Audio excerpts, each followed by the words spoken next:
Hey, it is your buddy, Peace and Harmony with you here today. Much love going out to all the beautiful, empowered harmonizers. We're zooming in and focusing in on the second day of the new year on a great viewer question, and that is when it comes to sort of resolving a relationship with someone who has done you wrong, someone who has lied to you, someone who has played you for a fiddle, someone who has betrayed you or cheated on you, and perhaps is narcissistic or even more profound, psychopathic. Is it a wise idea? Will it provide you any relief to call them out, to confront them, and namely call them out? I think this is a great viewer question because it speaks to the need to release the tension and the idea that I know that I know that I know. And feeling as if communicating with the source of the problem is going to relieve the problem for you. So let's look at the working dynamics and see if it's actually going to help you to get what you want, to get you to where you want to be, to give you that sense of relief and wholeness and just sort of that liberation from all that has been holding you back. If you call out a narcissist, someone who has a pathological sense of self-importance, a lack of empathy, a sense of entitlement, grandiosity, someone who believes that they are more special in terms of deserving treatment than others, then let's understand that calling them out is not going to change who they are. You know, for you to call yourself out or to have another call you out, you might be open and receptive to. You might be open to improvement. You might be open to changing. You might be open to swallowing, that big horse pill of realization and awareness that's going to help you change how you feel and feel empowered, and that you're on the right road, and that you're no longer harboring anger and resentment, apathy and guilt over misdoings, over mistreatment, over misconsideration or lack of communication or being taken advantage of, what we might call abuse. And so even though you might find that you are open to the keys, you are open to the tools, you are open to the change, you want relief bad enough that you're willing to understand what the trick is that will help you with a change. You are open and receptive, meaning you are wanting and you are desiring of this. So let's think about yourself and let's consider the personality aspect of someone who is narcissistic or psychopathic and to see how they are not open and receptive. Someone who feels that they are above the law, above reasoning, above discussing, then they are above. They feel themselves to be above, and they are shut out. They are shutting down. They are not open and receptive to discussion or being challenged or philosophizing or considering the outcome, looking at the logistics, looking at the opportunity, looking at the potential. The narcissist and the psychopath, they are basically ha ha ha, he he he, LOLO, LOLO, L. And so they don't feel that they are, they need to be open in this manner. And so to call them out, they are different than you. They are not the same. They don't have the same perspective. They don't have the same sense of self. They don't have the same empathy. They don't have the same sort of desire for interdependence back and forth and functioning in this manner the way that, most of society is. A healthy relationship has an interdependence, meaning I can count on you, you can count on me. Sometimes you're okay, sometimes I'm okay, sometimes we're both okay. It's better when it's both okay. And we're not, placing unrealistic demands on ourselves or others, and we're not open to unfair treatment. If so, we seek liberty and justice and happiness, and so that is the way it should be. And, we are able to operate with the lack, and letting go of the judgment and letting go of the criticism and letting go of the fear. What happens if you advance? What's going to happen to me? That's when the narcissist is going to pull you down. You're making strides. You're getting onto them. You're keying up. You're aware that something could be awry. You're onto their games, and you want to call them out. Now, a narcissist, if they see you growing, if they see you happy, if they see you uninhibited and unhindered by that need for egoic validation the way that they are, here they come trying to pull you down. They see you advancing in your career. They see you perhaps advancing in your talents, or they see that you want to include them in specific things, yet they are sort of jockeying for, what could I be doing that's better than getting together with them, or what can I do to further my self-interest? And then they string you along until the last minute, because if nothing better comes up, well, then they'll take the phone call with you, they'll take the date with you, they'll take the text, whatever it is. And so there's this feeling that you should call them out, because perhaps if you were called out by them, you'd then express your true feelings and saying, well, we really discussed this, and I wanted that, and you wanted this, and then this happened, and then there would be some course and reason for discussion, like healthy relationships function. It really hurt, and of course, you want to be avoiding of that, because, when it gets to too much analysis, you're not really doing the new things. You're just rehashing the past, and you're not living and expanding your horizons. You're just sort of waffling over what has already been done, and you're not open to sort of the new going and doing in that adventure. So to call them out is not really going to get you what you want, what it is that you think that you're going to get, because they don't like to be challenged. And as we know about people who are narcissistic and psychopathic, they will lie until the cows come home. They will pathologically lie, just the way a cancer will proliferate its abnormal cells. A narcissist and a psychopath, they have no jurisdiction, they have no inhibition, they have no problem or moral underpinnings to lying about every day, all day, about this, that, little things, big things. They don't have a problem.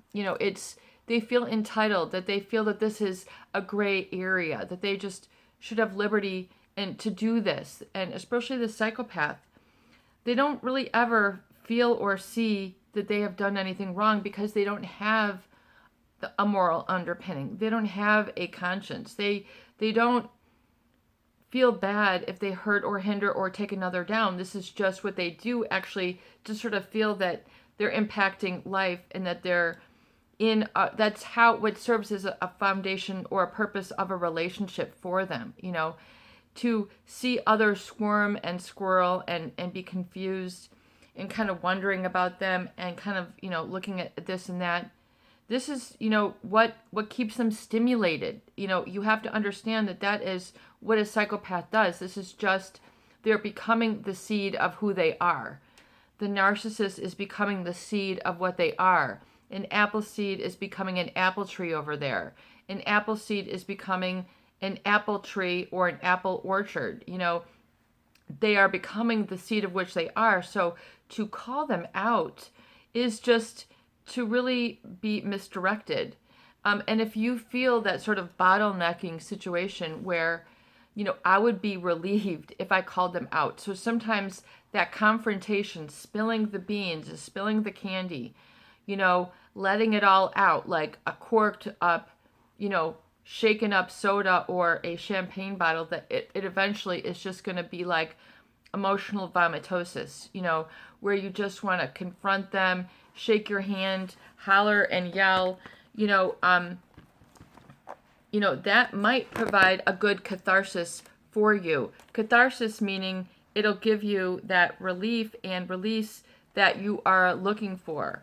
And so you have to understand that you're just sort of playing with some muddy waters a little bit when you do this. And so you have to understand that it might give you a catharsis or a relief or a release if you're able to, I am so sick of this, I'm so sick of that, the thing is, you're still implicating and you're still connected to their energy. For some people, though, letting it all out and saying, never again, I'm done, I'm through, I'm finished, you did this, and like being very clear, and then just letting them know the reason and then shutting it off with a clean cut, and no contact, never going back. But you have to have that conviction. You have, so to call them out is really oftentimes to open up for more of the same. In other words, the narcissist and the psychopath are experts at telling you what you want to hear. So there's really no situation where that can work all the time.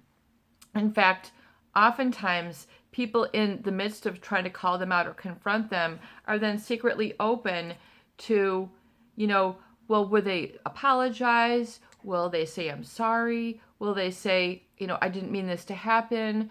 And then will we have, a coming together? Will we make amends? Will we shake hands? Will we hug? Will we kiss? Will we part friends and agreed to disagree?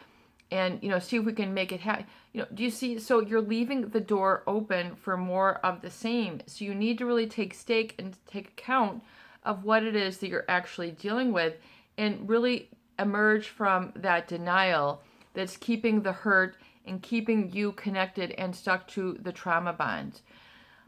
So I don't really think that calling them out is going to be an exercise of productivity, because oftentimes it leaves you, so that's why the morning, the tools that we are discussing, right when you first get up in the morning, the recovery pages, and that those 3 hands of longhand writing, just whatever comes to mind, it doesn't have to be flowery, perfect, ready for publishing, whatever. It just has to be like a drain, a purging, a releasing, and a cleansing, so it doesn't continue to cycle through your emotional pipes, that it's just let go and released. So it doesn't continue to cycle the same dirty water. It's releasing and it's filtering it out so you can flow, and you're not feeling so weighed down and stuck in ruminating thoughts, playing the same loop over and over of I'm mad, I'm angry. It's their fault. So you're not continuing to do that, where you're not getting anywhere. So it's to understand perhaps, and to be open yourself and receptive to what is really going to help you, and helping yourself is going to help them. So if you want to help them, then help yourself. If you want to extend love to them, then extend love to yourself. If you want to resolve things, then resolve things with yourself. So it's important, and this might take a while for it to really hit home. This might take a while for it to really sink in. This might take several months or even several years for you to really accept the truth. And when you do, there'll be sort of a coming in of awareness and saying, now I understand what I have to do with the equation. And oftentimes people don't want to look at what they have to do with the equation, because that's painful. Because they might be starting at 0. They might be starting at -5. They might be starting at -100. And so don't want to hear, well, what do I have to do with keeping a trauma bond in place? We're wrong. This was hurtful. This was clearly immoral. This is not how we treat others with respect. And I'm justified in feeling down and out and dragging myself over the coals and beating myself up. And yes, to a degree that is true. But to a degree, then to take it to the next level, you have to say, I am now going to do what is effective, and I am going to focus on what is effective and positive and going to bring me the answers and results that I'm looking for, and get out of that emergence of the blame game. Because the blame game, and wanting and knowing to hold others accountable, and wanting to call them out, will perpetuate more of the same. In other words, you become more of a force to their counterforce. And to a narcissist, and definitely to a psychopath, it means that they still have you. So to them, it's like, especially for a psychopath, it's like good news. Look, my victim has left the door open. They've left the window open. They've left the garage door open for me to come back, when we get to that point. So maybe it gives them a couple more weeks to follow their other supply source or do whatever they've been doing that is hurtful. And it just leaves you less empowered. It leaves you without as much ground, without as much conviction and confidence, and being able to make the change and sort of detach. And so the problem with then is to say, I need to really look at, firstly, my own fear of failure, to instead of calling them out and think of then that that's going to help me succeed, to what degree do I need to realize that I, in the midst of it all, have a fear of failure?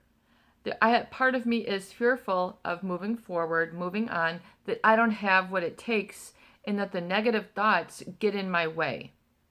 Let's just keep it very simple. Okay, that I don't have what it takes. That is flawed thinking. That's kind of like a reverberation, if you will. It's a result or a residue or an after product of being exposed. Is that sort of loss of confidence in self or the universe, and unconditional love, and then abundance and support of you moving forward. So part of you is still digesting and swallowing the pill that I don't have what it takes, and you're still running that through your subconscious.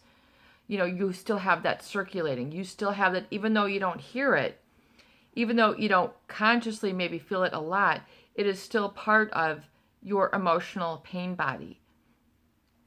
And so if you are feeling that fear of failure, then that needs to be looked at, because that is what's going to hold you back until kingdom come, which is a long time. And so rather than being fearful of facing your fears, the best way to eliminate and eradicate fears is by facing them, especially when you're not in the midst, such as when you're doing videos like this. And you're able to, for a moment, what am I really afraid of? I'm afraid of being whole. I'm afraid of being independent. I'm afraid of being autonomous. I'm being afraid of checking in with myself. I'm afraid, that I will have to be responsible and make some changes. And it might not, these other people are still going to be in life, but what does this mean for you? And oftentimes it's the fear of failure and the fear of, these intrusive negative thoughts that are holding you back. Let's keep it very simple. Let's just keep it to 1 or 2. Because that will fill your plate enough. You'll have enough to deal with that being the case. And so rather than having to hide your reaction from somebody or hiding your own reaction to this knowledge from yourself, let's just look at and address. And so it might mean, being on your own. It might be able, to say, I am. And what if nobody ever validated your I am before? So this is going to be completely new. And of course, you're going to be afraid of failure. Of course, you're going to have these negative thoughts. Of course, this is new and, and different. It doesn't mean you have to label it as impossible, difficult. The universe isn't going to support me, because part of the fear of failure is the fear that I won't get support from others, or I won't get support from divine order, the big guy or gal or experience, that won't be there for me, when in fact it will. The divine intelligence is like, yes, you finally got it. Divine intelligence, you can't hear it because you're not used to listening to it. Divine intelligence isn't there because you're not used to acknowledging and validating. If you're able to acknowledge and validate, divine intelligence is running through me and it's trying to get my attention now, then it'll be there. But you have to acknowledge and validate the answers within, and to have that belief and faith, these intangibles, these abstracts, and to understand the cruciality and importance of that towards your healing. And rather than calling them out and thinking you're taking it to the next level, really give yourself a chance to understand that taking it to the next level is looking at really what are you dealing with this on the next level. In other words, what are you really dealing with this person? And show your wisdom, show your knowledge, and show your insight. If you're wanting to call them out, then you have not a grip on who they are or what they have done to you. If you're wanting, you're still looking to that relationship exchange as the answer, when in fact it is the problem. So you're still thinking that their relationship is the answer to your happiness rather than the problem. And so it's very difficult to call a problem for a lot of people.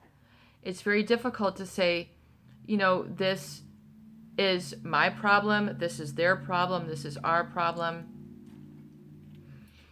And so you don't ever take really it seriously or think that you have a lot of time. I've got 4 weeks, I've got a lifetime to resolve this.